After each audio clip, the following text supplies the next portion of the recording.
할렐루야. 우리 옆에 분 한번 바라보시면서 하나님은 당신을 사랑하십니다. 한번 인사하시겠습니다.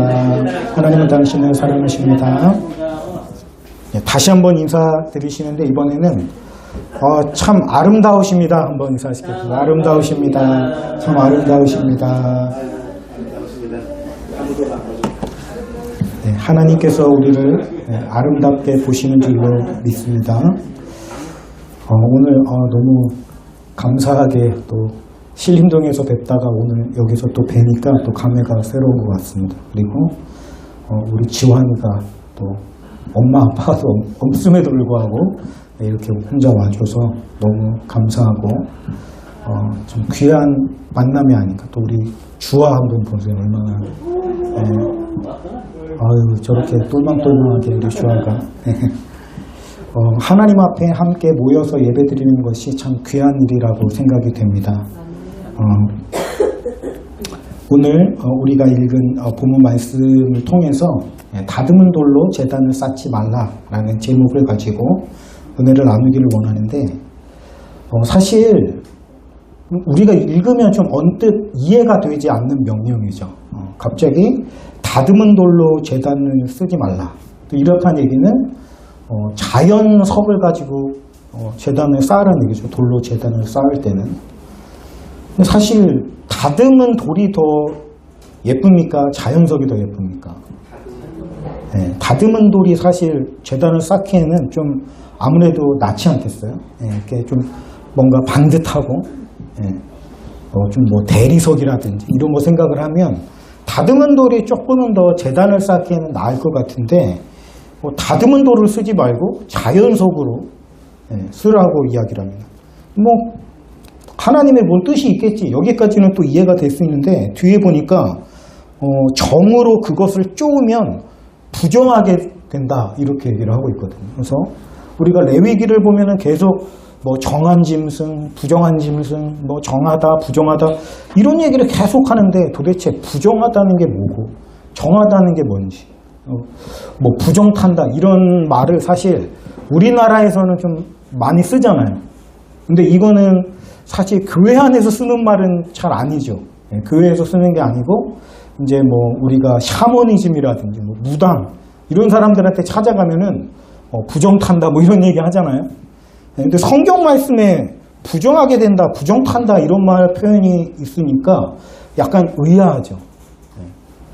다듬은 돌을 이렇게 돌을 다듬으려면 이렇게 뭐 정이랑 망치를 가지고 이렇게 다듬을 텐데 이게 왜 도대체 부정하다는 얘기인가 의문을 갖게 됩니다. 여러분 다듬은 돌이 악합니까 선합니까? 갑자기 질문이 훅 들어오니까 당황이 되죠. 사실 다듬지 않은 돌이나 다듬은 돌이나 사실 선한 것도 아니고 악한 것도 아니죠. 하나님께서 천지를 만드실 때 사람을 만드시기 전에 모든 사물들을 먼저 창조를 하셨거든요. 여러분 하나님이 천지를 창조하실 때 만든 그 모든 사물들은 하나님 보시기에 좋았다 이렇게 표현을 하고 있습니다. 그죠? 그러니까 사실 우리가 이런 사물들 자체는 선한 것도 아니고 악한 것도 아닙니다. 그냥 가치 중립적인 거죠. 그래서 우리가 이런 물건을 보면서 물건이 선하다, 물건이 악하다 이렇게 표현하지 않잖아요.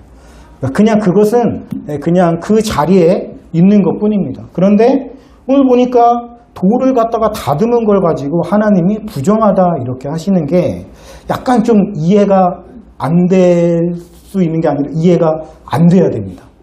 그죠? 이해가 안 되는 게 정상이죠. 오늘 그 의미에 대해서 한번 생각을 해보기를 원하는데 우리 사람한테 참 좋지 않은 재주가 하나가 있거든요. 이게 뭐냐면 하나님이 만드신 좋은 것을 가지고 그걸 악하게 사용하는 재능이 있어요. 그래서 하나님이 만드신 좋은 걸 가지고 그걸 갖다가 남들을 이용하거나 못되게 사용하는 재주를 우리가 가지고 있기 때문에 오늘 이 다듬은 돌을 왜 하나님께서 성전에 제단에 쓰지 말라고 하시는가 하면 이 말씀을 이해하려면 이제 고대 근동 지방의 그런 문화들을 알아야 되는데 이 고대식의 이 지금 말씀을 듣고 있는 이스라엘이 있었던 그 시대에는 돌로 건축을 하는 그런 시대였거든요. 뭐 우리가 지금도 잘 압니다만 이집트에 가면 거대한 다듬은 돌을 가지고 쌓은 피라미드가 있잖아요. 도대체 그걸 어떻게 쌓았는지, 이거를 그 이집트에는 그런 돌이 없거든요. 그러니까 얘기를 들어보면 한 500km 이상을 옮겨와야 된대요.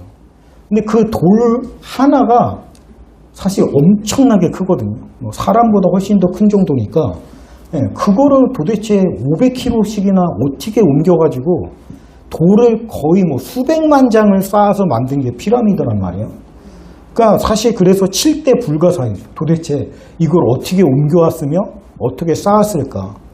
근데 이 고대의 건축물을 하면 이런 돌멩이, 다듬은 돌을 가지고 이렇게 쌓은 것 자체가 의미하는 게 뭐냐면 어떤 자신의 어떤 신성, 고대 시대 때 왕이 곧 신이었잖아요. 그러니까 그것을 보여주고 또 자랑하는 데 사용하는 데 썼다라는 거예요. 그러니까 한마디로 표현하면 제국의 어떤 그런 왕의 능력을 보여주는 시금석이 뭐냐면 바로 거대한 다듬은 돌로 만든 건축물이었다라고 합니다. 그래서 우리가 지금도 이집트로 관광여행을 막 가면은 그 거대한 피라미드 앞에서 뭐를 느껴요? 약간의 일종의 경외감을 느끼죠. 야, 이런 거대한 건축물을 만든 사람이 누구냐? 이집트의 파라오가 옛날에 이런 피라미드라는 것을 만들어가지고 이런 거대한 건축물을 만들었다더라. 거기 앞에 우리가 압도되는 거죠. 이것이 어떻게 보면 고대 시대 때 다듬은 돌로 만든 건축물의 의미예요. 우리가 그렇게 느끼게끔. 야, 이 피라미드를 만든 이 파라오는 정말 대단한 사람이다. 엄청나다. 이건 인간의 능력이 아니야. 이런 식으로. 그래서 고대 시대 때 다듬은 돌로 쌓은 건축물은 그 자체가 곧 인간의 능력과 인간의 어떤 그런 힘을 과시하고 증명하는 시도였다라고 하는 거예요. 또 이집트의 피라미드뿐만이 아니라 고대 바빌론에도 보면은 지구라트라고 하는 제단 같은 돌로 만든 것이 있습니다. 우리가 성경에서 볼 때 그게 뭐냐면 바로 바벨탑이거든요. 바벨탑. 바벨탑의 의미가 뭡니까? 우리가 높게 쌓아서 누구의 이름을 내자. 하나님의 이름을 높이자가 아니라 우리의 이름을 내자. 그래서 이 돌로 다듬은 건축물을 쌓았다라고 하는 것은 단순히 어떤 하나의 건축물을 만들었다는 의미가 아니고 우리가 스스로 하나님의 자리에 올라가자. 인간 중심의 어떤 문명으로 만들어낸, 그러니까 하나님을 그 자리에서 밀어내버리고 우리가 스스로의 능력을 가지고 하나님의 자리에 올라가자, 이런 의미가 있다라고 하는 거예요. 그래서 이 고대 시대 때 다듬은 돌이라고 하는 것은 하나님을 하나님의 자리에서 밀어내고 인간의 힘과 인간의 능력, 어떤 인간의 자기과시, 이것들을 나타내는 상징이기 때문에 보십시오. 아까 처음에 우리가 얘기한 것처럼 돌이라고 하는 것은 그 자체 안에 선하고 악하고 이런 게 없어요. 그냥 그건 사물, 사물일 뿐이기 때문에 사물은 우리가 이용해야 될 것들입니다. 하나님이 우리로 하여금 이용하도록 허락해 주신 거예요. 그런데 그냥 그 돌을 갖다가 실용적으로 맞게 사용하면 아무 문제가 안 됩니다. 집이 필요하다. 돌을 다듬어서 집을 만들어서 산다. 이건 문제가 안 됩니다. 그런데 그 돌을 다듬어서 결국에는 자기 과시, 내가 하나님과 같은 존재, 돌의 어떤 그 영원성, 돌은 오래 가잖아요. 원래 오늘 읽지는 않았지만 24절에 보면 내게 토단을 쌓고 이렇게 돼 있거든요. 토단. 원래는 흙으로 제단을 쌓는 겁니다. 그러니까 흙이라고 하는 것은 또 여러 가지 특성이 있습니다. 오늘 우리가 이걸 뭐 다루기에는 너무 방대해지니까. 그렇지만 흙으로 제단을 쌓기 이전에 나중에 돌로 만약에 제단을 쌓거든 다듬은 돌로는 쌓지 말아라, 이런 의미가 되는 거거든요. 그러니까 다듬은 돌은 곧 거대한 구조물이고 거기에는 인간의 모든 기술과 공학, 이 건축물을 쌓는다는 건 단순히 그냥 돌을 쌓는다는 의미가 아니라 피라미드를 한번 보면요, 거기에는 아주 정교한 수학이 들어가 있고요. 공식이 들어가 있고. 그래서 그 피라미드라고 하는 어떤 그 조형물 안에는 엄청난 의미들이 다 들어가 있는 게 아니겠습니까? 이것이 바로 왕의 위대함을 남기기 위한 것이고, 하나님께서 원하지 않는 것은 그렇게 인간이 자신의 힘을 과시하고 사람들에게 내가 이 정도야 라는 걸 보여주는 걸 하나님은 원하지 않는다라는 겁니다. 왜냐하면 그런 식으로 지혜와 능력을 가지고 만들 수 있는 힘을 누가 주신 거예요? 그렇죠. 하나님이 우리에게 주신 능력이란 말입니다. 사도 바울도 얘기했죠. 고린도 교회 성도들에게, 야, 너네가 가진 것 중에 받아서 가지지 않은 게 뭐가 있냐? 다 하나님이 주셔서 너희 안에 있는 능력이 아니냐? 그런데 왜 그걸 자랑하냐?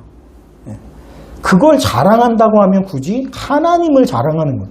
하나님이 나에게 이런 능력을 주셨고 그렇기 때문에 내가 이렇게 할 수 있었어. 근데 이 다듬은 돌로 쌓은 건축물은 그런 의미가 아니고 내게 이런 능력이 있어. 내가 이런 능력을 가진 존재야. 나를 자랑하는 거죠. 그렇기 때문에 하나님께서 보시기에 악한 것이 되는 겁니다. 더 나아가서는 하나님에 대한 반역이거든요. 하나님을 몰아내고 그 하나님의 자리에 내가 올라가겠다. 건축물이라는 게 아래에서부터 위로 쌓아 올려가는 거죠. 이게 뭡니까? 한 계단 한 계단 내가 올라가겠다는 거예요. 어디까지? 꼭대기까지. 그 피라미드를 보면 밑에가 넓고 위로 점점 좁아지다가 맨 위에 뭐가 남아요? 이제 점 하나가 남죠. 그게 꼭대기고 내가 그 자리까지 올라가겠다라는 인간의 방식을 우리에게 보여주고 있다라는 거예요. 여기에 대한 하나님의 그런 대응책은 무엇일까요? 그걸 다 하나님이 다 쓸어버리고 무너뜨리는 게 하나님의 방법일까요? 그렇지 않아요. 그랬더라면 오늘날까지 피라미드가 전에 내려오지 않겠죠. 하나님의 방식은 참 인간의 방식과 완전히 정반대의 길로 갑니다. 아래부터 쌓아서 꼭대기까지 올라가겠다. 이게 인간의 방식이라고 한다면 하나님의 방식은 위에서부터 아래로 친히 내려오시겠다. 그게 뭐냐면 바로 그리스도의 성육신 사건입니다. 그죠? 우리는 인간의 자리에서 출발해가지고 하나님의 자리까지 올라가겠다라고 시도를 하는데 하나님은 하나님의 자리에서 스스로를 비워 자기 형체를 비워서 내려오셔서 인간의 모습으로 이 땅에 오셨다. 여러분 이것이 인간의 방식과 하나님의 방식의 대비점입니다. 니네가 감히 올라오려고 해? 저 같으면 이런 건방진 것들 하면서 그걸 다 깨트려 부셔버리고 니네 나한테 까불지 마. 내가 훨씬 더 힘세. 저 같으면 그랬을 거예요. 근데 하나님은 그게 아니라 가장 낮은 곳에 아기의 모습으로 저렇게 저기 아기가 있잖아요. 아기의 모습으로 오셔가지고 그 연약한 모습으로 우리와 함께 고난을 짊어주시고 십자가를 지고 걸어가시다라는 거예요. 이게 하나님의 방식이다라는 거예요. 그래서 여러분 제국의 건축의 공통점은 다듬는 돌로 만든다. 자연 그대로의 돌이 아니라 가공한다라는 건 무슨 의미가 있죠? 꾸미는 걸 의미하는 거죠. 꾸민다. 나의 그들의 모습을 가지고 나가는 것이 아니라 그것도 인공적인 힘을 가미해서 다듬는다. 이것은 단순히 모양을 예쁘게 만들었다가 아니라 인간 질서로 자연을 재구성하겠다. 하나님이 만드신 것을 내가 그냥 있는 것이 아니라 그거를 다듬는 방식으로 인간의 방식으로 자연 질서를 재편하겠다. 이런 의미를 가지고 있다라는 거예요. 그래서 제국은 돌을 다듬어서 인간의 존재를 증명합니다. 그래서 그 건축 뒤에는 제도가 따라오게 돼요. 그래서 그 피라미드를 보면 피라미드의 꼭대기에는 누가 있어요? 왕이 있죠. 그러나 그 왕이 홀로 그 꼭대기에 존재하는 게 아니잖아요. 왕의 밑에는 누가 있습니까? 왕이 다스리고 왕이 억압하고 그들로 하여금 돈을 뜯어내고 노동력을 착취하고 하는 그 밑에 계층의 사람들이 훨씬 더 많이 존재하죠. 자, 이게 인간이 만들어낸 제도의 문제점입니다. 우리가 피라미드를 볼 때 우리가 그 위대하고 엄청난 건축물을 보면서 파라오의 어떤 그런 위대함, 그의 능력의 대단함, 아니 어떻게 그 시대에 이런 거를 만들 수가 있지 하고 감탄을 하고 그걸 관광하지만 여러분 그 피라미드라는 것을 만들 때에 수많은 사람들이 피와 땀을 흘리면서 착취당하고 그 노동력에 대한 그런 뭐라고 할까요? 강제성, 다스림을 받는 거죠. 억압을 받는 거죠. 그 사람들의 눈물, 그리고 핏자국, 채찍질 이런 것들을 바라보는 사람들은 많지 않다라는 거예요. 여러분 이게 바로 인간 제도의 모순입니다. 그죠? 겉으로 보기에는 굉장히 화려해 보여요. 지금 이 건물들을 보십시오. 얼마나 위대합니까? 대단하죠. 인간의 기술이 참 대단합니다. 그러나 이 제도들을 만들고 다듬은 돌로 만든 건축물 이면에 쌓여져 있는, 어떻게 보면 왕들이 그토록 감추고자 했던, 왜죠? 건축물은 자신의 위대성을 드러내지만 이 하층민의 모습은 뭐를 드러내요? 자기의 권력의 어떤 모순점을 보여주는 것이 되기 때문에 왕들은 어떻게 하냐면 건축물은 드러내지만 사람은 감춘다라는 거예요. 어떻게든 그들을 없는 존재처럼, 존재하지 않는 것처럼. 팍스 로마나라고 하는, 이게 뭐냐면 로마에 의한 평화다, 이런 굉장히 유명한 표현이거든요.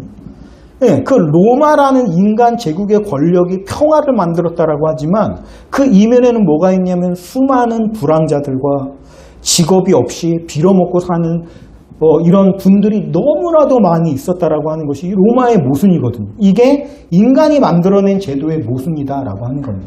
그러니까 결과적으로 다듬은 돌을 통해서 자신의 위대성을 드러내지만 거기에는 수많은 보이지 않는 사람들의 강제적인 어떤 착취와 힘듦이 숨겨져 있는 것이다 라고 하는 거예요. 그래서 하나님께서 우리에게 다듬은 돌로 나오지 말라라고 하는 것은 어떤 부분에서는 이런 메시지가 될 겁니다. 너가 제단이라는 건 뭡니까? 하나님을 만나는 자리잖아요. 하나님을 만나는 자리에 너희들은 가공된 모습으로 나오지 말아라. 무슨 얘기일까요? 너 자신을 아름답게 꾸며서 하나님 앞에 나오지 말라는 거예요. 하나님 앞에 나올 때 너의 있는 모습 그대로의 모습으로 나오기를 원한다. 너를 아름답게 바꾸어 주는 것은 하나님이 하신 일이지 너 스스로 할 수 있는 일이 아니라고 하는 겁니다. 그러므로 우리가 하나님 앞에 나갈 때 어때요?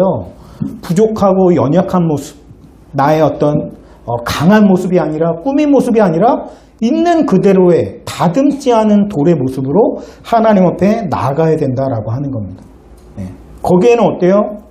누가 서로를 흉볼 게 없죠. 왜냐하면 우리 모두 다 다듬지 않은 돌의 모습이라는 거죠.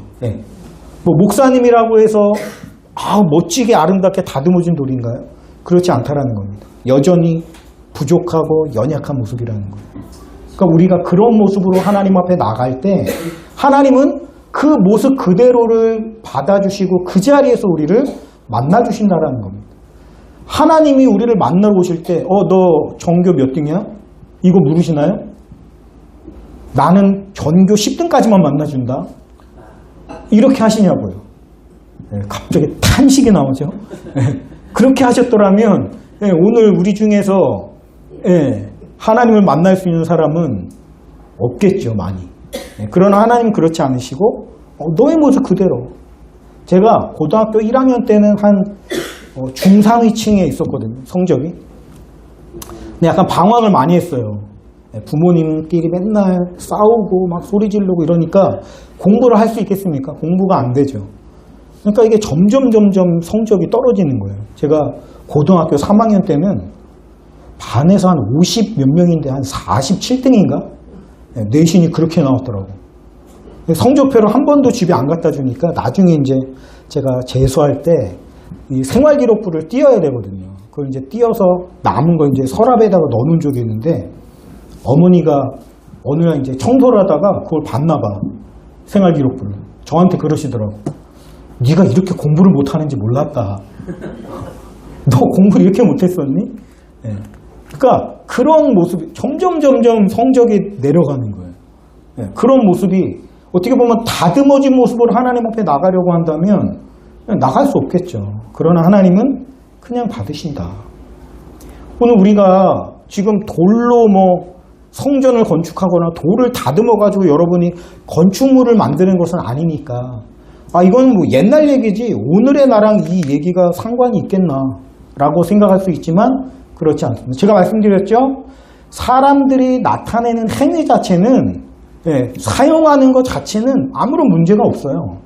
근데 그것을 드러내고 보여주고 과시하는 것이 될 때 그것이 악한 것이 되는 것처럼 돌을 다듬는 것 자체가 나쁜 게 아닙니다. 그 돌을 다듬는 의도와 그 돌을 다듬는 마음의 방향이 어디에 있는지 이게 중요한 거란 말이에요. 자, 그렇다고 한다면 현대 시대에 와서 우리가 돌을 다듬는 대신 돌을 다듬는 게 아닌 다른 방식으로 우리 자신을 드러내고 과시하고 하는 마음이 있다면 그것이 곧 결국에는 다듬는 돌로 제단을 쌓는 거랑 마찬가지가 되는 거겠죠. 자, 그게 뭐가 있을까? 제가 곰곰이 생각을 해보니까 이거예요. 우리가 우리 자신을 드러내고 보여주고 과시하고 하는 걸로 지금 현대시대에 사용하는 게 뭐냐면 숫자다. 여러분, 숫자라고 하는 것은 처음에 누군가가 그거를 발견을 했겠죠. 숫자라는 체계를. 숫자라고 하는 거를 막 사용을 했을 거예요. 언제? 물건을 바꾸거나 뭐 이런 식으로 할 때 이제 숫자를 사용했을 거 아닙니까? 그러니까 우리가 처음에 숫자라는 개념을 발견하고 그것을 사용했을 때는 선한 의도, 좋은 의도를 가지고 한 거예요. 왜? 편리하니까. 그죠? 뭐든지 숫자가 들어가면 정확하게 떨어지고 그것을 가지고 서로 상호 교환을 하고 가치를 매기고 하면 굉장히 편하잖아요. 이 쌀은 10,000원짜리야. 얼마나 편해요. 10,000원짜리. 이거의 가치는 50,000원짜리야. 얼마나 편합니까? 예를 들어서 숫자가 없었다라고 한다면 이 쌀은 뭐 이 정도 무거운, 내가 이렇게 들었을 때 살짝 무거운 정도가 되니까 이 쌀의 가치는 약간 조금 그렇게 가치 있진 않지만 또 그렇게 덜 가치하지도 않고 조금 그래도 중간에서 조금 약하게 그 정도의 가치를 가지고 있어. 알아듣겠어요, 여러분? 무슨 말인지 하나도 못 알아듣겠죠. 근데 그거를 갖다가 숫자라는 것으로 딱 가치를 매겨버리니까 우리가 그거를 알기가 쉽죠. 이 쌀은 50,000원짜리야. 근데 이 에어컨은 500,000원짜리야. 그러니까 이게 훨씬 더 비싸구나. 그러니까 우리가 이런 거를 통해서 물건에 대한 가치를 정하게 될 때 그것을 가지고 거래하고 하기가 굉장히 편리해진단 말이에요. 그러니까 아마 숫자라는 걸 처음에 사용할 때는 그런 의미예요. 편리하게 하기 위해서.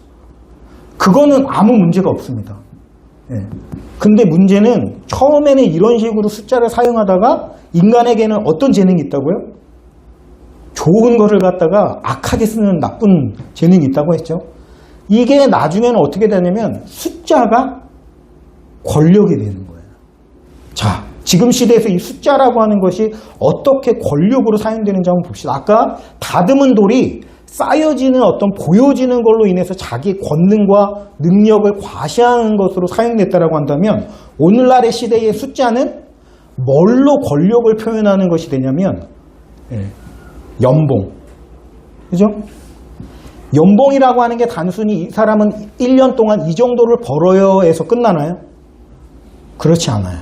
거기서 끝나는 것이 아니고 그 연봉이 곧 하나의 계급을 형성한단 말이에요. 어떤 사람이 연봉 1억이야. 그러면 그 사람이 단순히 이 사람 돈을 잘 버네 여기서 끝나는 것이 아니라 나는 1억이라는 연봉을 벌고 있어. 너는 얼마 벌어? 나는 연봉 3천인데? 그러면 거기서 벌써 계급이 생기는 거예요. 1억 버는 사람이 3천만 원 버는 사람을 갖다가 너는 내 미치네. 그러니까 사람의 가치를 뭘로 매기는 거예요? 숫자로 매기는 거예요. 아까 우리가 저의 예에서도 설명을 드렸지만 너 몇 등이야? 숫자로 매기는 거죠. 가치를. 내가 전교 1등이에요. 근데 얘는 전교 390명 중에 390등이에요. 그럼 벌써 계급이 생긴 거예요. 선생님은 학생들을 뭘로 봐요? 숫자로 평가하는 거예요. 여러분, 그러니까 이게 단순히 내가 나 자신을 증명하고 과시하는 데서 끝나는 문제가 아니고 인간의 시스템 자체가 뭐냐면 숫자를 가지고 여러분의 가치를 평가하고 숫자를 가지고 여러분의 순위를 매기고 그 가치를 가지고 여러분을 바라보는 게 세상의 방식입니다. 그러니까 여러분은 세상 사람들이 바라보는 세상이라는 시스템에서 여러분은 숫자예요. 몇 등이야? 차를 뭐 얼마짜리를 가졌어? 제가 그 태권도는 한 유치원생부터 한 초등학교 저학년생들이 많이 다니거든요. 제가 어떤 일을 했었냐면은 태권도 아이들을 이제 태워가지고 도장까지 데려다주고 또 끝나면 아이들을 집까지 데려다주는 그런 일을 했었어요. 그러다 보니까 아무래도 아이들을 많이 만나게 되는데 아이들이 하는 소리를 가만히 들어보니까 이런 소리. 우리 아빠 차 1억짜리야. 아이들이 벌써 그런 얘기를 해요. 우리 아빠 차 1억짜리야. 너네 아빠 차는 얼마짜리야? 여러분, 그 초등학교 저학년 또는 학교도 들어가지 않은 아이가 얼마짜리 차를 하는 얘기를 누구한테 들었을까요? 그렇죠. 엄마나 아빠한테 들었겠죠. 그러니까 보십시오. 벌써 학교에 들어가지도 않은 그 아이가 숫자를 가지고 수준을 평가하잖아요. 이게 지금 우리 인간이 만들어낸 제도의 허점이라는 겁니다. 그래서 사회가 여러분에게 요구하는 건 뭐냐면 높은 숫자예요. 1등. 여러분 개그 콘서트 옛날에 보면 이런 유행어가 있었어요. 1등만 기억하는 더러운 세상. 여러분 세상이 그래요. 1등이 아니면 기억을 하지 않습니다. 제가 오디션 프로그램이 한창 유행할 때 그걸 보면서 느낀 게 뭐냐면 너무 잔인하다는 거예요. 너무 잔인해요. 왜? 수많은 사람들이 그 가수라는 꿈을 가지고 자신의 꿈을 펼치기 위해서 오디션 프로그램에 도전을 합니다. 그런데 그 중에서 기억되는 건 1등밖에 없는 거예요. 여러분 이게 얼마나 잔인한 겁니까? 1등이 아니면 가치가 없는 거예요? 아니 사람의 음색과 그 사람의 감정과 이런 호소력 이런 것들이 각각의 개성으로 표현되는 거 아닙니까? 그런데 그거를 굳이 순위로 매겨가지고 1등이 가장 잘하는 사람이고 2등은 그만 못하고 이렇게 규정 짓는 것이 인간의 방식이다라고 하는 거예요. 그래서 우리가 이런 사회 속에서 살아가다 보면 나는 의도하지 않았지만 피해자가 됩니다. 왜요? 여러분 상위에 들어가기 위한 숫자는 그렇게 많지가 않아요. 그렇죠? 연봉 1억 이상을 버는 사람이 그렇게 많지 않아요. 네, 전교에서 1등 하는 사람은 전교에서 한 명밖에 없어요. 그럼 나머지는 다 뭐가 됩니까? 그 사람을 위한 들러리가 되는 거예요. 결국에는 뭐가 됩니까? 우리 스스로의 자책감. 나는 부족하다. 나는 연약하다. 나는 실패자야. 이런 식으로 흘러 들어갈 수밖에 없게 되는 거예요. 너 왜 이렇게 못하니? 우리 부모님들이 아이들에게 자주 하는 말 중에 하나가 있죠. 나 때는 말이야. 이거 시작되면 벌써 아이들이 귀를 막죠. 나 때는 학원 이런 게 어딨어. 집에서 그냥 교과서 위주로 그냥 공부하는 것 뿐이야. 근데 뭐 엄마나 아빠는 맨날 싸우지 얼마나 힘들었는지 몰라. 그런 순간에서 이렇게 해도 나는 공부를 했는데 너는 뭐가 힘드니? 엄마 아빠가 다 지원해줘. 공부 하나 그것만 하면 되는데 그걸 못하니? 네, 이렇게 얘기하죠. 다 그렇게 공부를 하는데 그러면 그 중에서 내가 잘하려면 얼마나 열심히 해야 되겠어요. 이 경쟁 시대라는 게 결국에는 숫자를 바꾸기 위한 싸움 아닙니까? 이게 얼마나 서글픈 현실이에요. 이 어떻게 보면 도를 다듬는 대신에 현대는 숫자를 가지고 똑같은 제국을 만들어가고 있다. 여기서 저는 한 장면을 떠올립니다. 이게 뭐냐면 바로 감옥이라는 거예요. 감옥. 여러분 감옥에서는요 사람의 이름을 부르지 않습니다. 사람을 뭘로 부르죠? 번호로 부르죠. 왜냐하면 번호가 관리하기 쉽기 때문에 그래요. 자, 수험번호 뭐 2744번 나와 면회야 뭐 이런 식으로 하잖아요. 그래서 우리가 어떻게 보면 감옥에서 수용자들을 번호로 부르듯이 이 사회도 똑같아요.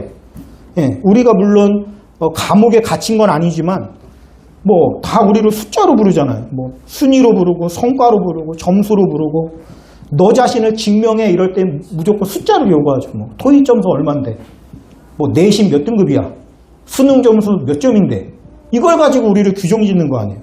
그러니까 여러분 우리가 사실 자유로운 시대에 살고 있는 거 아닙니까? 우리가 뭐 신분제도가 있어요. 없는데도 불구하고 왜 우리가 살아가는데 난 분명 자유로운데 자유롭지 않은 것 같아. 나는 왜 이렇게 선택하는데 평가가 돼. 존재하는데 자꾸만 비교를 받아. 왜 이렇게 되는 거죠? 예. 시스템 자체가 그렇기 때문에 우리가 감옥은 아니지만 창살 없는 감옥을 살아가는 것과 똑같은 삶을 살아간다라는 거예요. 여러분, 이게 뭐냐면 바로 사회 구조가 만들어낸 장치이고 우리는 알게 모르게 거기에 피해자가 돼서 살아가는 거예요. 여러분, 제가 유튜브를 지금 하고 있거든요. 주의 설교와 이제 성경 전체의 맥잡기라는 컨텐츠를 하고 있는데 구독자가 70명이에요. 자, 70명이 구독자라는 얘기는 나는 성공입니까? 실패입니까? 많이 늘었네요. 네, 많이 늘긴 했는데, 많이 늘긴 했는데, 사회에서 바라보는, 내가 어디 가서, 나 구독자 70명이야 자랑할 수 있어요? 어디 내놓을 만한 숫자가 아니잖아요. 그러니까 이런 식으로 사회에서 평가가 되어진다라는 거예요. 여러분, 근데 하나님은 우리를 뭘로 부르시냐면, 숫자로 여러분을 부르시는 것이 아니라, 여러분의 이름으로 여러분을 불러주신다라는 겁니다. 모세야, 아브라함아, 또 세훈아. 이름으로 부른다라는 건 어떤 의미냐면 내가 너를 인격으로 대한다. 너라는 한 사람의 존재로서 본다는 거예요. 여러분, 사회는 여러분의 인격으로 대하지 않습니다. 어른들이 밥 먹듯이 아이들에게 하는 얘기가 뭐예요? 학교 다닐 때가 좋은 거야. 너 그게 얼마나 좋은 거냐. 사회에 나오면 진짜 힘들다. 그 미생이라는 드라마가 있거든요. 굉장히 와닿던 대사가 뭐였냐면 회사를 퇴사한 사람이 이제 회사에 놀러 온 거예요. 말 그대로. 그러니까 회사에 남아있던 사람들은 얼마나 힘들고 바쁜지 너무 힘든 거야.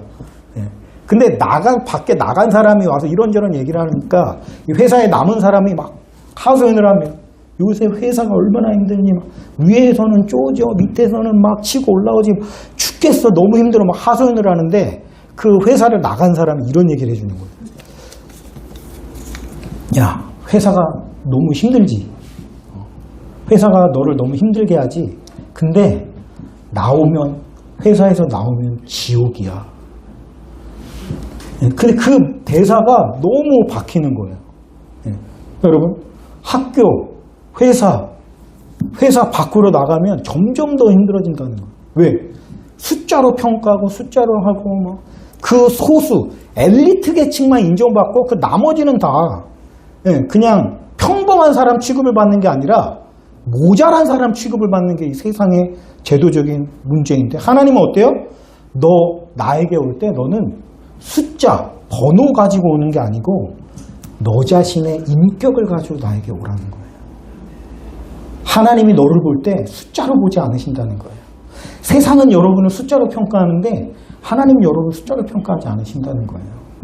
하나님이 나를 숫자로 표현했더라면 숫자로 대했더라면 저는 완전한 실패자입니다. 여러분, 제가 방황을 얼마나 많이 했는지 아세요? 20대는 저에게 방황의 시간이었어요. 20대 자체. 20대 자체를 내내 방황하는 사람이 거의 흔치 않거든요. 여기 있어요. 20대 내내 방황한 사람. 친구들 다 이렇게 자리 잡고 학교 들어가서 공부하고 할 때 저는 전문대를 10년을 다녔거든요.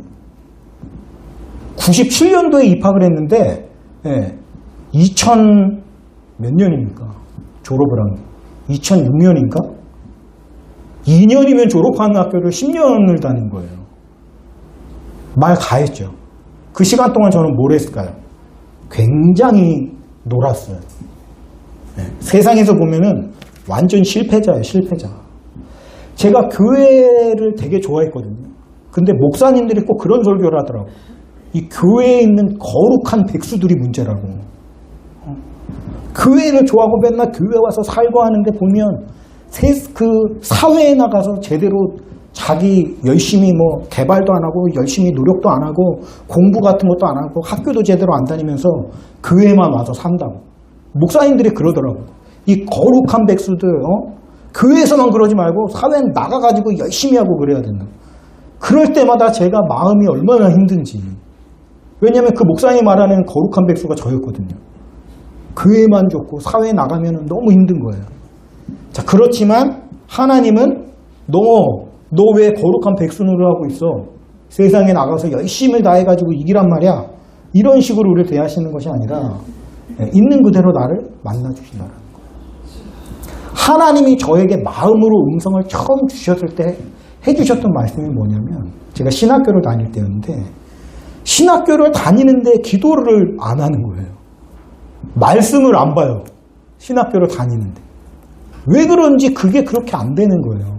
그러니까 마음이 얼마나 힘들겠습니까? 스스로. 나는 인간도 아니야.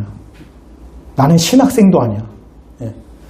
신학교에 딱 갔는데 그 교수님이 성경 1독도 못 해본 사람을 손들어 보라 그러더라고. 성경을 1독한 사람을 손들라 그러면 차라리 티가 안 날 텐데, 못한 사람을 손들어 보라고 하는데 이거 저 못했었거든요. 신학교 다닐 때 1독을. 예. 그러니까 너무 창피하잖아요. 그 정도로 어떻게 보면 문제가 많은 사람이에요. 근데 하나님이 저에게 처음 세훈아, 얼마나 따뜻한지 그 마음으로 주는 음성이 내가 너를 얼마나 사랑하는지 아니? 근데 그거 그대로 그 메시지가 받아들여지지가 않더라고요. 제 안에 어떤 반응이 올라오냐면, 장난하세요 지금? 지금 저 비꼬시는 거예요? 말씀도 안 보고 기도도 안 하는데 사랑한다고요? 이거는 저를 완전히 놀리는 거랑 마찬가지잖아요. 지금 하나님 저한테 반어법 쓰시는 거예요? 이렇게 반응이 나가더라고요. 왜? 그만큼 죄책감과 나는 인간 쓰레기야, 나는 신학생도 아니야, 이런 마인드를 가지고 내 안에 있다 보니까 하나님이 사랑으로 다가와 주실 때 그게 그대로 안 받아들여지는 거예요. 근데 나중에 지나놓고 보니까 하나님은 정말 그런 분이세요. 사랑으로 다가와 주시고 오래 참아주시고, 너 연약한 거 문제되지 않아. 너 많이 안 다듬어진 거 괜찮아. 그대로 와. 나랑 함께 같이 해보지 않을래?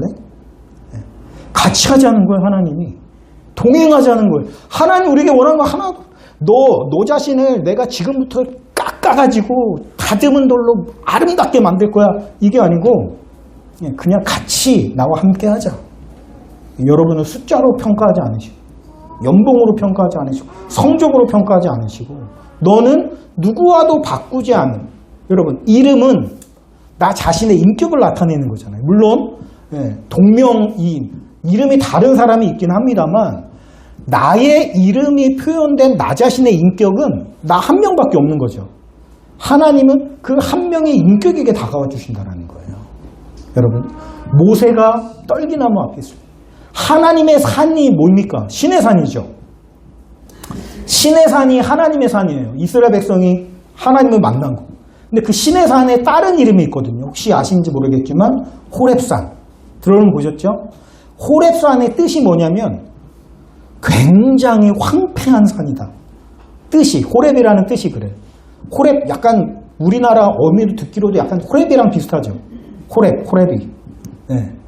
그런 산이에요. 근데 거기에 하나님이 임하시면 하나님의 산이 되는 겁니다.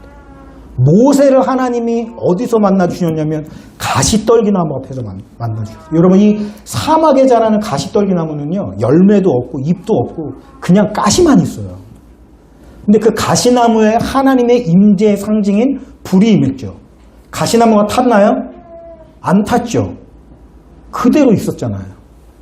그 가시나무가 누구냐면 바로 모세 자신을 의미하는 거예요. 40년 동안 광야에서 살아가면서 열매도 없어, 이파리도 없어, 그냥 악과 깡밖에 남지 않은, 가시밖에 남지 않은 그 자신. 거기서 하나님은 모세야 이름을 불러주셨어요. 오늘 우리도 마찬가지입니다. 여러분 자신의 이름을 불러주시고 여러분의 인격을 바라보시는 하나님 앞에 나오세요. 세상은 여러분을 숫자로 평가하지만 하나님은 여러분을 숫자로 평가하지 않으십니다. 오늘 그 하나님을 만나셔서 하나님이 부르시는 그 이름, 다정한 그 목소리를 들으시고, 예 하나님, 제가 여기 있습니다. 내가 하나님과 함께 동행하겠습니다. 하나님을 바라보겠습니다. 응답할 수 있는 저 여러분 되시기를 주님의 이름으로 축원하면서 말씀